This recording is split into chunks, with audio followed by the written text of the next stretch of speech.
An. For this chapter, words in italics will be Nami's current thoughts unless they have singular quotation marks, i.e., this is someone talking to Nami while she is thinking. Dual quotation marks are direct dialogue. There will be minor cursing. Enjoy. Your brother, Nami declared, flabbergasted. Nami looked around and saw equal looks of confusion on the faces of Sanji, Chopper and Brook, or Brook would have if he had much of a face.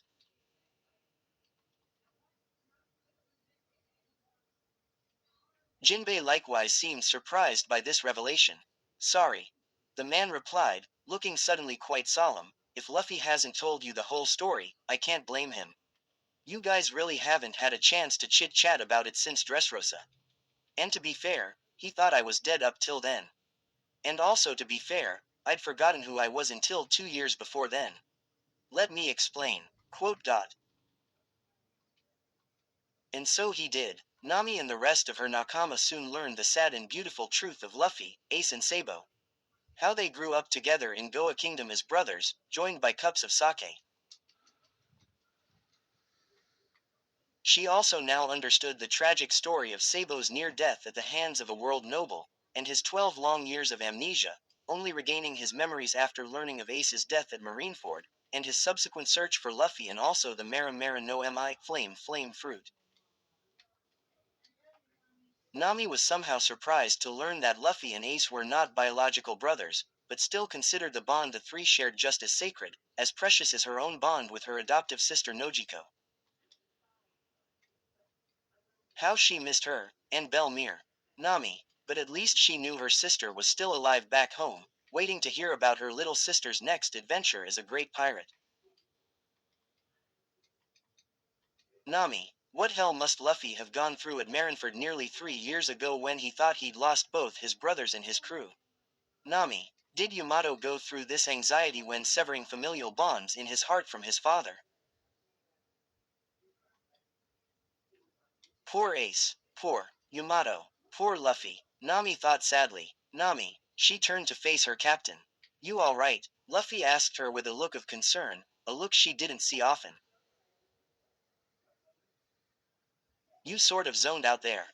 Luffy's look didn't soften. Nami suddenly realized her eyes felt wet, and her cheeks felt hot. Oh, I'm fine, really, just thinking about stuff, she replied, closing her eyes with a forced grin and chuckle, rubbing the back of her head. He looked as though he wasn't entirely sure of her answer, but at least his smile returned, though not as big as usual. Oh, okay then. I was just telling everybody about the great job you do as our navigator. We'd have never got as far as we have without you. His compliment did nothing to reduce the heat in her cheeks. Right now she wasn't sure if she was beaming with pride or from something else. Luffy seemed only vaguely aware of the inner turmoil he was indirectly causing her. The newsboy-capped woman looked impressed at the captain's praise of his navigator's capabilities. The elderly fish man merely grunted and nodded. Sabo at first had a serious look, which soon broke into a wide grin, so much like Luffy's, but to Nami's surprise, also with free-flowing watery eyes. I see what's happening now after all this time. He paused for dramatic effect. All eyes were now on Sabo. His were looking upwards, still watery, while he held closed fists close to his chest. Quote. Ace, our kid brother has finally gotten himself a girlfriend. Those within earshot had varying reactions to this particular statement. Most people chuckled or laughed out loud like this was the most obvious statement ever. Kinemon in particular laughed the loudest. Sanji hotly denied it, restrained as he was by the embrace of Robin's many cloned hands. Robin herself just smiled. The red tinge to her face seemed to have deepened, almost as much as Nami.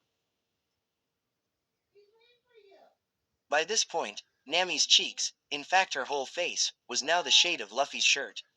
She sat there motionless. Luffy looked from Sabo to Nami with a blank expression, which soon became a wide-eyed look of comprehension. The newsboy-capped woman was now furiously pinching Sabo's cheeks. Damn it, Sabo, you can't just make sweeping statements like that out of the blue. Haven't you made things awkward enough for your brother and that poor girl?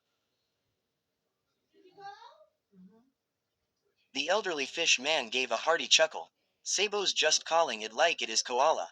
One could say they're just as obvious as you and he are, OWW. The woman named Koala had now stopped pinching Sabo's cheeks and launched a viscous assault on those of the fish man.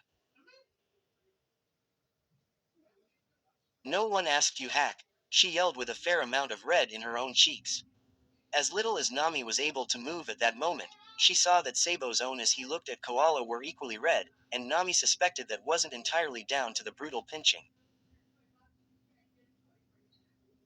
About then, Sabo's left hand spontaneously burst into flame, which he waved around frantically shouting, "Oh crap." While the rest of the Mugiwara looked on unsure how to react and Koala and, heck, just groaned. Nami mentally shook herself and took this as her cue to excuse herself. She headed to the nearest restroom, intending to splash water on her face, or just to get away from the situation, even just for a little while. She knew she was overreacting. This Sabo guy was crazy. She didn't like Luffy. No, of course I don't, Nami told herself. Where stories live. Discover now.